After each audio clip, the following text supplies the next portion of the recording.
Oh, ubusin mo na. Konti na lang, oh. Busog na po ako pa eh. Masarap naman.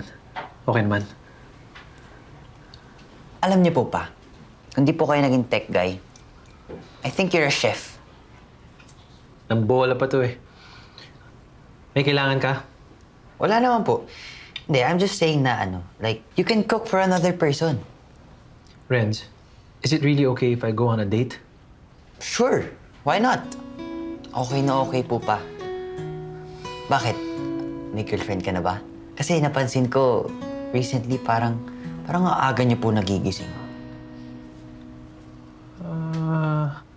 I can't say that she's my girlfriend, but I'm getting to know someone.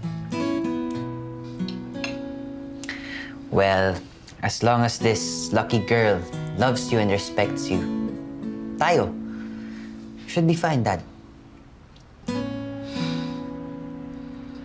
Sige na. Sige po, kahit na po tayo. Tulong-tulong po tayo dyan pa. Cheers. Cheers.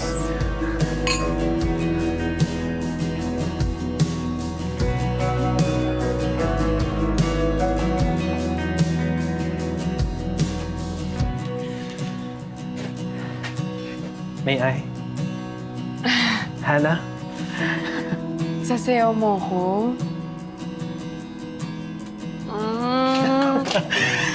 Alam mo ba, hindi ko pa na-experience to. Kasi hindi ako nakapunta ng JS prom nung high school ko.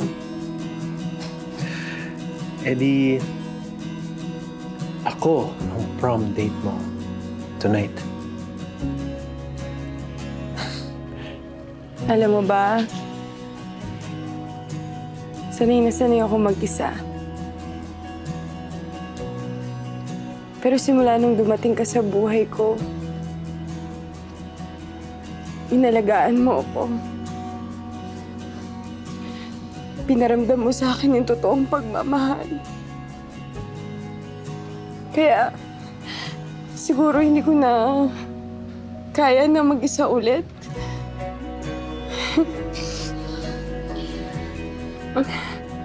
Pareho pala tayong nararamdaman. At ngayon hawa kita.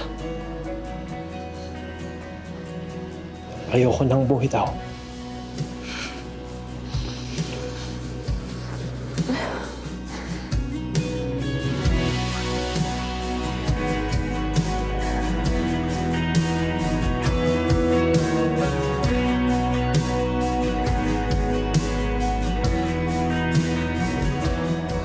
Are you okay? Yeah, thanks. Parang may iniisip ka. Ikaw? I'm good.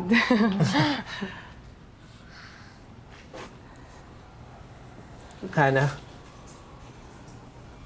alam mo naman na single dad ako.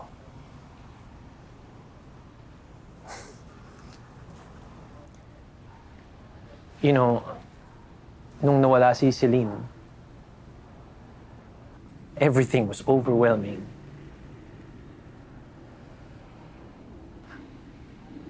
How will I raise our son? Paano ko ibibigay sa kanya lahat ng pangangailangan niya?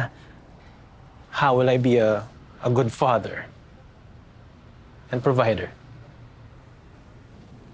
I don't know if you understand all of this, but these are the things that held me back. Kaya I never entertained dating again. That's why I worked. I pushed. I worked up that corporate ladder to secure Renz's future.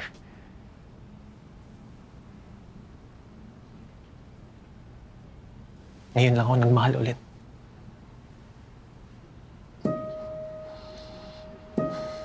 Alam mo, naiintindihan kita. I was 18 years old when my dad remarried.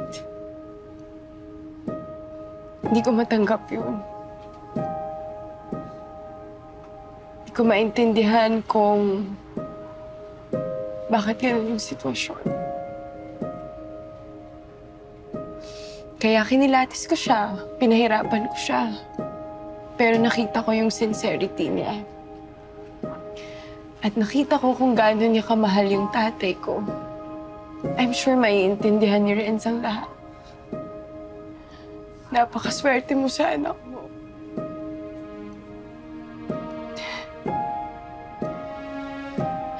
Pero maswerte siya sa akin.